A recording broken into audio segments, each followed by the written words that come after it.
मुझे ऐसी बीमारी थी जिसका इलाज सिर्फ शादी था और मेरा कहीं भी रिश्ता नहीं हो रहा था। मेरी हालत दिन ब दिन खराब होती जा रही थी। इसलिए तंग आकर मैंने अपने मोहल्ले की एक गरीब लड़की को फंसाया और उसको अकेले में एक होटल में बुलाया और वो आ गई। फिर जैसे ही मैं उसके पास गया, मेरी बीमारी, मुराद साहब आपको दवाइयों की नहीं बल्कि शादी की जरूरत है। डॉक्टर ने मेरे सामने मेरी रिपोर्ट्स बंद करते हुए मुझ पर गहरी नजर डाली थी और डॉक्टर की बात सुनकर मैं एकदम हक्का बक्का रह गया था। डॉक्टर साहब, ये आप क्या कह रहे हैं? डॉक्टर साहब धीमे से मुस्कुराए, कहने लगे, आपका मसला दवाइयों से नहीं बल्कि शादी से हल होगा। बेहतर यह है कि आप जल्द ही अपने लिए कोई अच्छी लड़की तलाश कर ले। मेरे हाथ में वापस रिपोर्ट थमाते हुए डॉक्टर साहब ने बस कुछ ताकत की गोलियां लिखी थी और मुझे ये कहकर मुतमईन कर दिया था कि मेरे साथ जो बीमारी है वो सिर्फ शादी से ही हल होगी। मुझे परेशान होने की जरूरत नहीं है। मैं वापस घर आया लेकिन मेरा दिल मुतमईन नहीं था। ये बड़ी ही अजीब बात थी। ऐसी भी कौन सी बीमारी हो गई मुझे जो शादी से हल होगी? मैं खामोशी से बिस्तर पर लेट गया, छत को घूरने लगा। मेरे हाथों पैरों से पसीने फूट रहा था। दिल फिर से एकदम ही बेचैन हो गया था। धड़कनें तेज हो रही थी। फिर मेरी वही कंडीशन हो रही थी जिसकी वजह से मैं डॉक्टर के पास गया था और मेरे काफी सारे टेस्ट हुए थे। कुछ देर में करवट बदलता रहा और फिर उठकर बैठ गया। सारा ही वजूद पसीने में शराबूर हो चुका था। मैंने गुस्से में डॉक्टर साहब की लिखी हुई दवाइयों का पर्चा ही फाड़ कर फेंक दिया। साला जाली डॉक्टर लगता है, ऐसी कौन सी बीमारी हो गई मुझे जिसके लिए शादी की जरूरत है? मैं अपने आप में बड़बड़ा रहा था। फिर ना जाने क्यों मुझे लगा वाकई ही मेरी बीमारी का हल शादी ही है। फिर अपनी ही सोच पर मैंने आंखें मीच ली। मुझे ऐसे इंसान को भला लड़की कौन देता? मैं 2 बार जेल की सलाखों के पीछे जा चुका था। सर पर किसी बूढ़े का साया नहीं था। मोहल्ले वाले मुझे बुरा समझते थे। फिर भला मेरी शादी कैसे मुमकिन थी? 1-2 दफा कुछ रिश्तेदारों ने मिलकर मेरी शादी करवाने की कोशिश की थी, लेकिन जब लड़की के घर वालों ने मेरे बारे में मालूमात ली और उन्हें पता चला कि मैं लड़ाई झगड़ा करके 2 बार जेल में कैद रह चुका हूँ, तो रिश्ते की बात वहीं अधूरी रह गई और मैंने जिंदगी में 35 साल की उम्र अकेली ही काट ली। मगर अब पिछले कुछ अरसे से मेरी तबीयत मुस्तकिल खराब रह रही थी।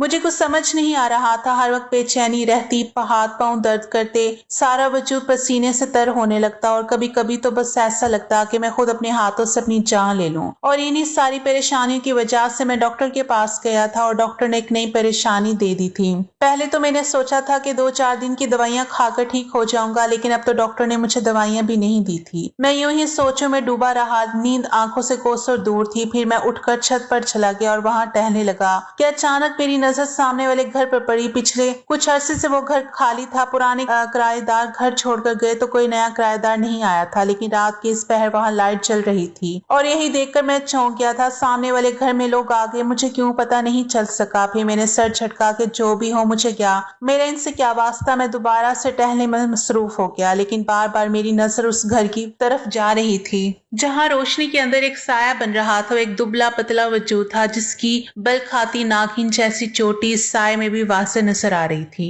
वो साया बार बार हरकत कर रहा था जैसे कोई कमरे में बेचैनी से टहल रहा हो। मैंने आंख गौर से देखा। दिल की धड़कन एकदम तेज हो गई थी। मैंने खुद को कोसा कि मुराद तुझे क्या हो गया है? दूसरों के घरों में झांकने लगा है। मोहल्ले में वैसी ही बदनामी है। ऐसा ना हो कि रात के इस पहर कोई फिर तुझे देख ले और तू मजीद बदनाम हो जाए। मैंने खुद को ही कोसा था, मगर नजरें मान ही नहीं रही थी। वो चोटी कभी दाएं को झुकती कभी बाएं और फिर अचानक वो साया खिड़की के बिल्कुल पास आ गया। मेरा सांस रुक सा गया क्योंकि अब वो सिर्फ साया नहीं रहा था, उसके चेहरे का हल्का सा अक्स शीशे पर नजर आ रहा था। वो कमजोर सी लड़की थी जिसकी आंखें खौफ से फैली हुई थी, जैसे वो किसी से बचने की कोशिश कर रही हो। मैंने एकदम पीछे हटकर दीवार का सहारा लिया। दिल इतनी जोर से धड़क रहा था कि लग रहा था अभी सीना फाड़कर बाहर आ जाएगा। ना जाने क्यों मुझे ऐसा लग रहा था जैसे मेरी कोई चोरी पकड़ी जाने वाली हो। फिर मैं खुद भी सोचने लगा कि ये कौन है और क्या इस घर में वाकई ही कोई किराएदार शिफ्ट हो चुका है, क्योंकि मुझे तो यही मालूम था कि वो घर खाली है। फिर ये लड़की कौन है और इस वक्त अकेली यहाँ क्या कर रही है? मैंने खुद को समझाया कि ये मेरा वहम है। बीमारी की वजह से दिमाग उल्टा सीधा सोच रहा है। मगर उसी लम्हे उस घर का दरवाजा खुला और वो लड़की बाहर निकली।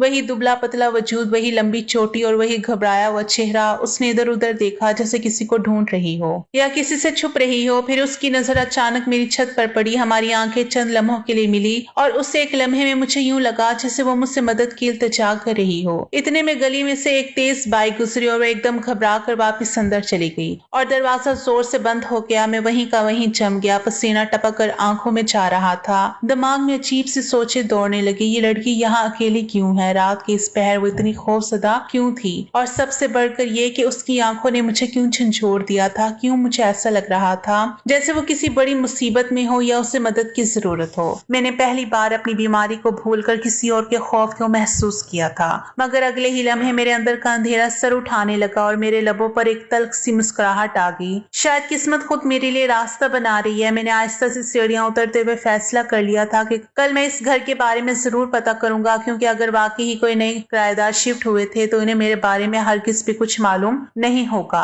और इस बात का फायदा उठाकर मैं अपनी बीमारी का इलाज कर सकता था। मैं सीढ़ियां उतरकर अपने कमरे में आया तो दिल में अजीब सी खुलबली मची हुई थी। सारी रात आंखों में वही दुबला पतला वजूद और खौफसदा आंखें घूमती रही। फजर के करीब कहीं जाकर आंख लगी और जब सुबह आंख खुली तो सर भारी था, मगर जहन जाग चुका था। मेरे मोहल्ले के करियाने वाले के पास जाकर आम सी बातों में सामने वाले घर का पूछ लिया, क्योंकि उस घर के मालिक मकान परदेश में रहते थे और वही बूढ़ा करियाने वाला इस घर को लोगों को किराए पर चढ़ाया करता था। लेकिन वो घर काफी खस्ता हाल था, इसलिए कोई भी किराएदार वहां ज्यादा अरसे ठहर नहीं पाते थे। मैंने करियाने वाले से पूछा कि रात इस घर की बत्ती जल रही थी, क्या किराए पर चढ़ गया है? उसने आह भरी और बोला, हाँ बेटा, कल शाम ही किराए पर चढ़ा है। एक बूढ़ी औरत है उसके साथ और एक जवान लड़की, शायद उसकी बेटी है, बहुत खामोश सी है, किससे ज्यादा बात नहीं करती। बेचारी बहुत ही परेशान हाल लगती है। बस अल्लाह किसी को इतना मजबूर ना करे कि उन्हें दूसरों के एहसान लेने की जरूरत पड़ जाए। करियाने वाले की बातों से लग रहा था कि वो माँ बेटी को ज्यादा ही जरूरतमंद थे और ये सुनकर मेरे अंदर एक नया ख्याल जागा। अगर वो दोनों बहुत ही ज्यादा जरूरतमंद थे तो मैं उनकी मदद कर सकता था। मेरे पास पैसों की कोई कमी नहीं थी, सरकारी नौकरी लगी हुई थी, ज्यादा काम पर जाना भी नहीं पड़ता था और ठीक ठाक तनख्वाह मिलती थी। घर भी साथी था कि पीछे कोई नहीं था, इसलिए काफी अरसे से मैंने काफी बैंक बैलेंस बना लिया था। अगर मैं उनकी मदद करता तो बदले में मेरी बीमारी का इलाज भी मुमकिन था। यही सोचकर मैं मुस्कुरा दी और फिर जब अपने घर वापस आया तो शाम तक बार बार खिड़की से उस घर की तरफ देखता रहा, मगर वहां कोई खास हलचल नजर नहीं आ रही थी। पता नहीं वो लोग घर पर थे भी या नहीं। मगरिब के बाद उस घर की बत्ती रोशन हो गई थी। इस घर में नीचे मालिक मकान का सामान रखा हुआ था, इसलिए पूरा पोर्शन बंद था, जबकि ऊपर वाले पोर्शन में किराएदार आया करते थे। अब वो मगरिब के बाद भी जब ऊपर वाले पोर्शन की लाइट चली तो मुझे फौरन पता चल गया। मैं कुछ फल खरीद कर लेकर आया था, वही लेकर मैं फौरन उस घर के दरवाजे पर पहुंच गया। अंधेरा होने के बाद अब गली भी खाली हो गई। मैंने मौका देकर दरवाजा बचाया तो वही लड़की दरवाजे पर आई और मुझे देखकर वो एकदम ही चौंक गई, जैसे मुझे पहचान गई हो। मैंने चेहरे पर एक नरम मुस्कुराहट सजाई और अपना तारुफ करवाया। मेरा नाम मुराद है और मैं सामने वाले घर में रहता हूँ। मुझे करियाने वाले अरशद अंकल से पता चला कि इस घर में नए किराएदार आए हैं, तो मैंने सोचा कि खैर खैरियत कर लूं। अगर आप लोगों को किसी भी तरह की कोई जरूरत हो तो मैं आपके काम आ सकता हूँ। मैंने इंतहाई नरम और शाइस्ता लहजे में अपनी बात रखी थी। उसने घबराकर गली में झांका, जैसे देखना चाह रही हो कि मेरे पीछे तो कोई नहीं। फिर कहने लगी कि बहुत शुक्रिया आपका, लेकिन हमें किसी चीज की जरूरत नहीं। और उसने मेरे मुंह पर ही दरवाजा बंद कर दिया। ना मेरे हाथ से फल की थैली ली थी और ना ही मेरे सलाम का जवाब देना जरूरी समझा था। उसकी इस हरकत पर मैं तिलमिला उठा। दिल तो चाहा कि दोबारा जोर से दरवाजा बजा दो, लेकिन फिर मुझे कुछ मुनासिब नहीं लगा। मैं पहले ही गली मोहल्ले में बदनाम हो चुका था। अब अगर ऐसे में मैं नए किराएदारों के साथ कोई हरकत करता तो मोहल्ले वाले मुझ पर पत्थर बरसा देते। मैं फल की थैली लिए घर वापस आया। मेरे अंदर फिर बेचैनी सलाहत करने लगी, तो मैं अपने एक दोस्त के पास पहुंच गया और उसे सारी बात बताई कि डॉक्टर ने क्या कहा है और सामने वाले किराएदारों के बारे में भी सरसरी तौर पर बताया। वो हंसकर कहने लगा, डॉक्टर ठीक ही तो कह रहा है, तुझे वाकई शादी की जरूरत है। मेरी मां तो इन किराएदारों का ही पता कर ले। अगर वाकई शरीफ और गरीब लोग हैं तो फिर क्या बुराई है, वही रिश्ता भेज देना। उसकी बात सुनकर मैंने कानों को हाथ लगाया। उस लड़की ने जिस तरह मेरे मुंह पर दरवाजा बंद किया था, उसके बाद तो मैं ऐसा कुछ सोच भी नहीं सकता था। मैंने फौरन कहा कि मैं ऐसी लड़की से शादी नहीं कर सकता जिससे बात करने की भी तमीज ना हो। मेरी बात पर मेरा दोस्त जोर से हंसा और कहने लगा कि तू तो ऐसा कह रहा है जैसे वो तुझे जानती हो जो तुझसे तमीज से बात करे। जाहिर सी बात है वो दोनों औरतें इस मोहल्ले में अकेली और नहीं है, ऐसे ही तो किसी से फ्री नहीं हो जाएंगी। तू भी तो फौरन ही फल उठाकर पहुंच गया। 2-4 दिन गुजरने देता, फिर जाकर बात करता। मेरे दोस्त ने मुझे समझाया तो मुझे उसकी बात वाकई ही समझ आ गई। मैं अपने घर आया और फिर रात गए छत पर टहलने लगा। वो लड़की फिर मुझे खिड़की के उस पार नजर आ रही थी। शायद वो खुद भी टहल रही थी या फिर कोई काम कर रही थी। कभी उसकी एक झलक देखती तो कभी कुछ देर कहीं उसका साया ठहर जाता। मैं छत पर टहलता रहा, मगर आज दिल में वही पहले वाली बेचैनी के साथ साथ एक अजीब सी झंझलाहट भी शामिल हो चुकी थी। उसने जिस बेरुखी से दरवाजा बंद किया था वो बात बार बार जहन में घूम रही थी। मैं खुद को समझाता रहा कि वो डरी हुई है, नई जगह है, अकेली माँ के साथ है, मगर अंदर कहीं मेरी अना को ठेस लगी थी। इसी सोच में था कि अचानक ऊपर वाले पोर्शन की खिड़की से रोशनी मध्यम पड़ गई और फिर कुछ देर बाद मुकम्मल बंद हो गई। रात के सन्नाटे में अब सिर्फ कुत्तों की भौंकने और दूर कहीं किसी गाड़ी के गुजरने की आवाज आ रही थी। मैंने लंबी सांस ली और नीचे उतर आया। अगले 2 दिन मैंने जानबूझकर उनके घर का रुख नहीं किया, मगर नजरें खुद ब खुद उसी तरफ उठ जाती थी। तीसरे दिन सुबह सवेरे में दफ्तर जाने के लिए निकला तो देखा वो बूढ़ी औरत आहिस्ता आहिस्ता दरवाजे के बाहर बैठे सांस बहाल कर रही थी। हाथ में एक पुरानी सिफारिश और चेहरे पर शदीद थकन। मैंने दिल पर पत्थर रखकर सलाम किया तो उसने चौंक कर सर उठाया और कमजोर सी मुस्कुराहट के साथ जवाब दिया, बेटा जरा बैठने में मदद कर दो, घुटनों में जान नहीं रही। मैंने उसका हाथ थामा तो उसकी हड्डियां जिससे उंगलियों में चुभ गई। वो वाकई बहुत कमजोर थी। मैंने उसे दहलीज पर बिठा दिया तो उसने शुक्रिया अदा किया और खुद ही मुझे बताने लगी, मेरी बेटी जिया अंदर है, बस अस्पताल की फाइलें समेट रही है, फिर डॉक्टर के पास जाना है। रिक्शा स्टैंड कहाँ है तुम बता सकते हो? हमें मालूम नहीं कि इस मोहल्ले में रिक्शा कहाँ मिलेगा। उसकी बात सुनते ही मेरे कान खड़े हो गए। अस्पताल सब खैरियत है? मैंने आहिस्ता से पूछा तो उसने दुख भरी सांस ली और बोली, हाँ बेटा, बस पिछले शहर में इलाज महंगा था इसलिए यहाँ आना पड़ा। किसी ने बताया था कि यहाँ के सरकारी अस्पतालों में बहुत अच्छा इलाज होता है। बेटी ने कहीं से उधार लेकर मुझे यहाँ पहुँचाया है, अभी डॉक्टर को दिखाना है। मगर मैंने सुना है कि सरकारी अस्पतालों में सिर्फ जान पहचान वालों का ही इलाज अच्छा होता है, बाकी लोगों के साथ तो बुरा सलूक किया जाता है। वो बेबस सी मुझे अपनी बीमारी के बारे में बता रही थी कि इतने में वही लड़की जिसका नाम गालबन जिया था दरवाजे पर आ गई। उसने मुझे देखकर फौरन नजरें झुका ली और अपनी माँ का बाजू थाम कर बोली, अम्मा अंदर चले, धूप हो रही है। बूढ़ी औरत ने उसकी तरफ देखा, फिर मेरी तरफ और धीमी आवाज में बोली, ये सामने वाले पड़ोसी हैं, बड़े अच्छे लगते हैं। मैंने लड़की के चेहरे पर एक लम्हे को हैरत देखी मगर वो खामोश रही।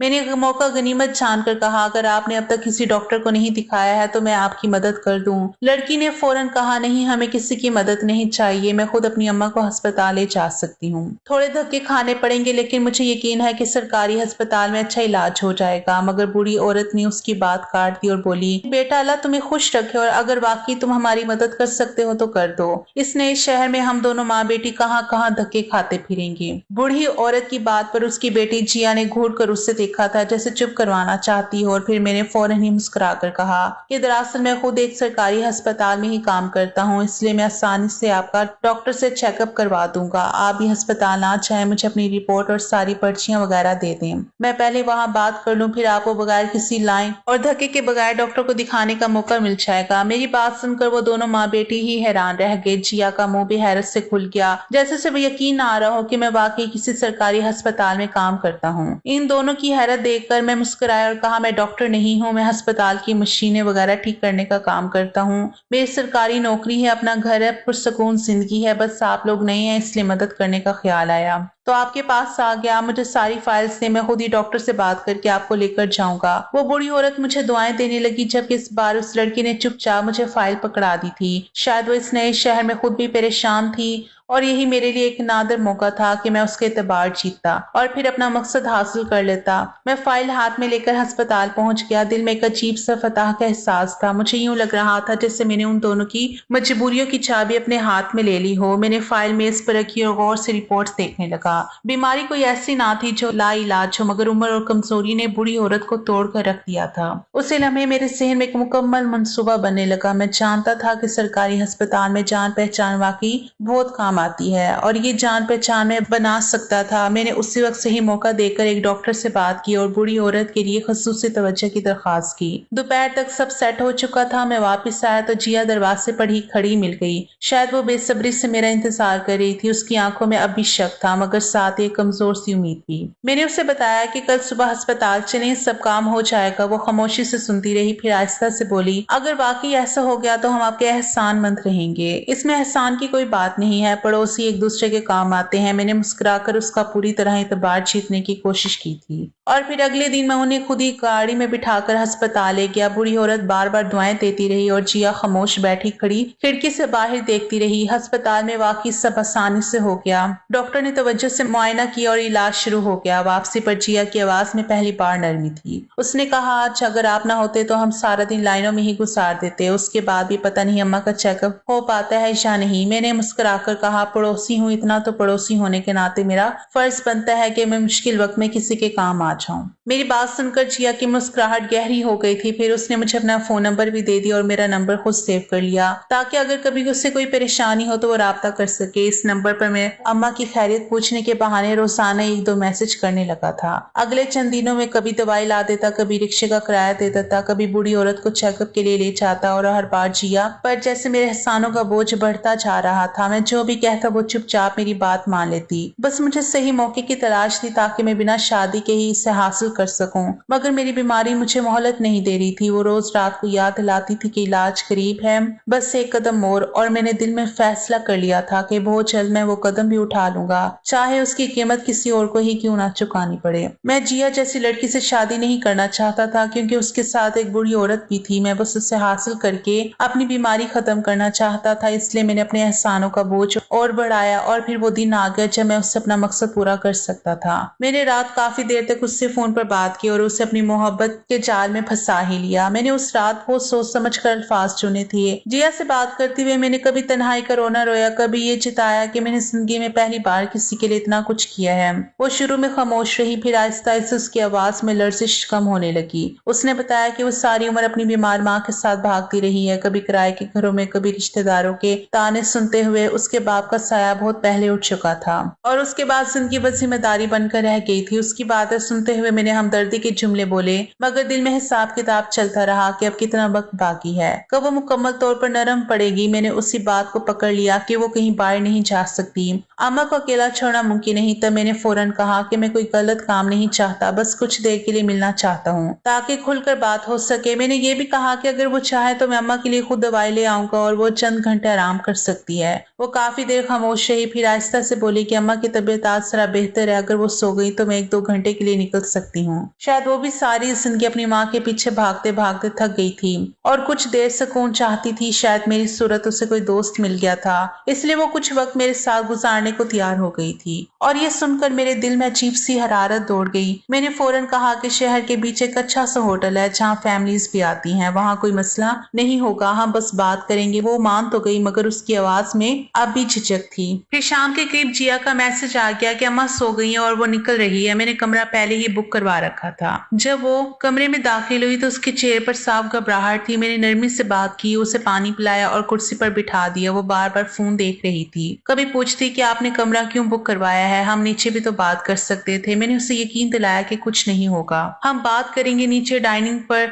रश काफी ज्यादा था, इसलिए मैंने सुकून से बात करने के लिए कमरा बुक करवाया है। पर फिर पहली बार मैंने अपनी बीमारी का जिक्र छेड़ा। वो खामोशी से सुनती रही। मैंने उसे बताया था कि डॉक्टर ने मुझे शादी करने का मशवरा दिया है। मेरी बात सुनकर वह हैरान हुई और फिर ही खुद ही कहने लगी कि वो शादी के नाम से ही डर जाती है क्योंकि उसके पास देने को कुछ नहीं सिवाय एक बीमार माँ के। मैं उसकी आंखों में झांकने लगा ताकि उसके जज्बात का अंदाजा कर सकूं, मगर वो नजरें चुराते आहिस्तगी से बोली, मुझे ज्यादा देर नहीं रुकना। मैंने घड़ी देखी और कहा, अभी आधा घंटा ही तो हुआ है। उसने सर हिला दिया और उठने लगी। उसी लम्हे मेरे जिस्म में वही पुरानी कैफियत लौट आई। दिल तेज धड़कने लगा, पसीना आने लगा। मैंने कमजोरी का बहाना किया और कुर्सी से टेक लगा ली। वो घबरा कर करीब आई और पूछने लगी, क्या हुआ, आप ठीक तो हैं? मैंने आंखें बंद करके कहा, शायद फिर से वही मसला है। डॉक्टर ने कहा था कि अकेलापन बढ़ा देगा। वो मेरे करीब खड़ी कांप रही थी। उसने पानी का गिलास मेरे हाथ में दिया और कहा कि किसी को फोन कर देती हूँ। मैंने फौरन उसका हाथ थाम लिया और कहा, नहीं, बस तुम यहाँ रहो तो ठीक हो जाता हूँ। वो एकदम साकित हो गई। हाथ छुड़ाने की कोशिश की मगर मैंने फौरन खुद को संभाल लिया और कहा, माफ करना, मैं बस डर गया था। वो खामोशी से कुर्सी पर बैठ गई। उसकी आंखों में आंसू आ गए और उसने कहा, आपने कहा था सिर्फ बात करेंगे। ये सुनकर मुझे एक लम्हे को झटका लगा मगर फिर अंदर का अंधेरा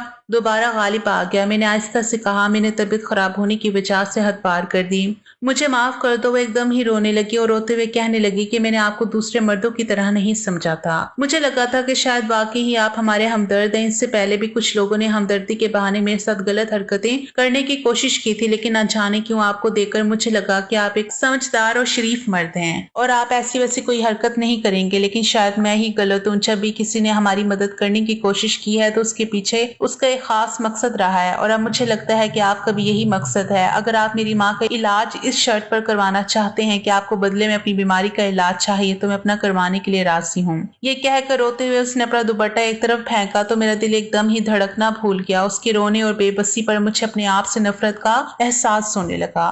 वो रोते हुए कहने लगी कि जब उसके बाप का इंतकाल हुआ तो उसके चचा ने उनका घर हथियाने के लिए हर गलत तरीका इस्तेमाल किया, यहाँ तक कि अपने जवान बेटे को भी उसके कमरे में रात की तारीकी में भेजा और जमाने भर में उसे रुसवा करवाया। ये कहकर उसने चचा के बेटे को फंसाया था। वो तो खुदा का शुक्र था कि उसकी इज्जत बच गई, लेकिन ऐसा दाग माथे पर लगा कि उन्हें अपना ही घर छोड़ना पड़ा और उस दिन से लेकर आज तक वो अपनी बीमार माँ को लेकर दर दर की ठोकरें ही खा रही है। जिस किसी ने भी मदद करनी चाहिए उसने बदले में उसकी जवानी मांगी थी। वो अपने आप को बचाते बचाते थक गई थी, इसलिए आज वो खुद को मेरे हवाले करने के लिए तैयार हो गई थी। उसकी हालत देखते मैं उसके कदमों में बैठ गया और उससे माफी मांगने लगा। मेरा दिल बुरा नहीं था, मैं बस अपनी हालत की वजह से मजबूर हो गया था। मैंने आहिस्ती से उसे कहा कि मैं उसे इस्तेमाल नहीं करना चाहता, मैं उससे शादी करना चाहता हूँ और हमेशा के लिए उसे और उसकी माँ को अपनी जिम्मेदारी बनाना चाहता हूँ। ये सुनकर वो एकदम ही हैरान रह कि जैसे उसे अपने कानों पर यकीन ना आया हो। यकीन तो मुझे भी ना आया था, क्योंकि मैंने सोच लिया था कि मैं उससे कभी शादी नहीं करूंगा। फिर ना जाने कैसे पल भर में मेरा फैसला बदल गया। शायद उसकी आंसू ने मुझे तोड़कर रख दिया था। पहली बार मैंने किसी के दुख को महसूस किया था। ऐसे ही दुख मैंने भी तो झेला था। मेरे माँ बाप भी बहुत कम उम्री में गुजर गए थे। उसके बाद मैंने खुद बहुत मुश्किल से अपने बलबोते पर पढ़ाई हासिल की थी। मेरे अब्बा की सरकारी नौकरी थी, इसलिए मुझे भी कोटे पर सरकारी नौकरी मिल गई थी, वरना शायद मैं नौकरी के लिए भी धक्के खाता। हाँ, अलबत्ता पिछले कुछ अरसे से मेरी तबीयत बहुत ज्यादा खराब रहने लगी थी। मैं बहुत ज्यादा चिड़चिड़ा हो गया था, ना मुझे नींद आती थी ना सुकून। हर दूसरे इंसान से मेरा झगड़ा हो जाता था और इसलिए मैं डॉक्टर को भी दिखाने के लिए गया था। वो एक साइकियाट्रिस्ट था जिसने मुझे शादी का मशवरा दिया था, क्योंकि शायद मेरी बीमारी का इलाज शादी ही था। कई सालों से मैं तन्हा जिंदगी गुजार रहा था। अगर मेरी जिंदगी में कोई और शामिल हो जाता तो कुछ रंग और खुशियां भी बढ़ जाती और फिर मेरे अंदर की बेचैनी और महरूमियत दम तोड़ देती। मगर मुझे हमेशा से ये यकीन था कि मुझे कोई अपनी बेटी नहीं देगा, ना ही कभी मेरा रिश्ता हो सका था, इसलिए मैंने अब शादी की उम्मीद ही छोड़ दी थी। मैं जिया को भी बस अपने मकसद के लिए इस्तेमाल ही करना चाहता था, मगर उसके आंसू और उसकी महरूमियों ने मुझे यह एहसास दिलाया था कि वो भी मेरे जैसी टूटी और बिखरी हुई एक मासूम लड़की थी, जो अपनी बीमार माँ के पीछे अपनी जरूरियात और ख्वाहिशात तक दफन कर चुकी थी। जिया को लेकर वापस उसके घर आया और उसकी माँ से उसका हाथ मांग लिया। उसकी अम्मा ने खुशी खुशी उसका रिश्ता मेरे साथ पक्का कर दिया था। मैंने एक हफ्ते के अंदर सादगी से उसे अपनी दुल्हन बनाया और उन दोनों को अपने घर ले आया। हमारी शादी में चंद गली वाले और करियाने वाले अरशद भाई शरीक हुए थे। मेरे एक दो दोस्त भी आए थे और यूं जिया मेरी जिंदगी का हिस्सा बन गई थी। शादी की पहली रात मुझे उसकी कुर्बत में यह एहसास हुआ था कि डॉक्टर ने मुझे शादी का मशवरा क्यों दिया था। मैं उसके आगे बैठकर अपनी जिंदगी के वो गम हल्के कर रहा था जो शायद मैं कभी किसी से नहीं कह सकता था। माँ बाप की गुजर जाने के बाद मैंने कितने धक्के खाए थे, कैसी कैसी बातें सुनी थी, लोगों ने मुझे कितना इस्तेमाल किया था। फिर पढ़ाई को लेकर मैंने कितनी मुश्किल से डिग्री ली थी और अस्पताल की नौकरी में भी कितने मसाइल थे। आज तक मैं कभी किसी को कुछ नहीं बता सका था। मेरा हर गम हर दुख मेरे सीने के अंदर था, जो जिया के आगे बाहर निकल रहा था और मुझे ऐसा लग रहा था जैसे दिल की बेचैनी खत्म हो रही हो। जिया ने आस्ते से मुझे अपने बाजू में समेटा था और यकीन दिलाया था कि वो हर कदम पर मेरे साथ है। वो उम्र में मुझसे काफी छोटी थी, लेकिन वो मुझसे ज्यादा समझदार थी। हम दोनों की जिंदगी एक साथ शुरू हुई तो हम एक दूसरे की महरूमियों को मिटाने लगे। जिया की अम्मा भी इलाज के बाद पूरी तरह सेहत याब हो गई थी। वो गली मोहल्ले वाले जो मेरी और जिया की शादी वाले दिन उसकी माँ को कह रहे थे कि इस लड़के के साथ बेटे की शादी ना करना, ये बिन माँ बाप के पला बड़ा है। वही मोहल्लेदार अब जिया की किस्मत पर रश करने लगे थे। हमारी शादी को 3 महीने गुजरे थे कि मेरी बीमारी पूरी तरह से खत्म हो गई थी। मैं डॉक्टर के पास गया था चेकअप करवा सकूं, तो मुझसे मिलकर डॉक्टर साहब बहुत खुश हुए और कहने लगे अब तुम्हें दोबारा मेरे पास आने की जरूरत नहीं, क्योंकि तुम्हारी परेशानियां और महरूमियां सुनने के लिए अब तुम्हारे पास तुम्हारी बीवी मौजूद है। मैं जिया को अपने साथ लेकर गया था। वो उससे मिलकर बहुत खुश हुए और हम दोनों को बहुत सारी दुआएं दी। वाकई कभी कभी कुछ बीमारियों का इलाज शादी ही होता है, जैसे तन्हाई और अकेलापन। सालों में से जो तन्हाई और अकेलापन देखा था वो जिया के आने के बाद मिट गया था और मेरी बीमारी भी ठीक हो गई थी। दुआओं से नहीं बल्कि शादी से। मैं खुदा का लाख शुक्र अदा करता हूँ कि मैंने जिया के साथ कोई गलत अमल नहीं किया था, वरना शायद आज मैं अपनी शक्ल भी आईने में ना देख पाता। मैंने सही तरीके से उसे जायज तौर पर अपनी जिंदगी में शामिल किया था और इसलिए आज मुझे अपने रिश्ते पर खुशी भी थी और ये कि समझदारी और मोहब्बत पर फख्र भी।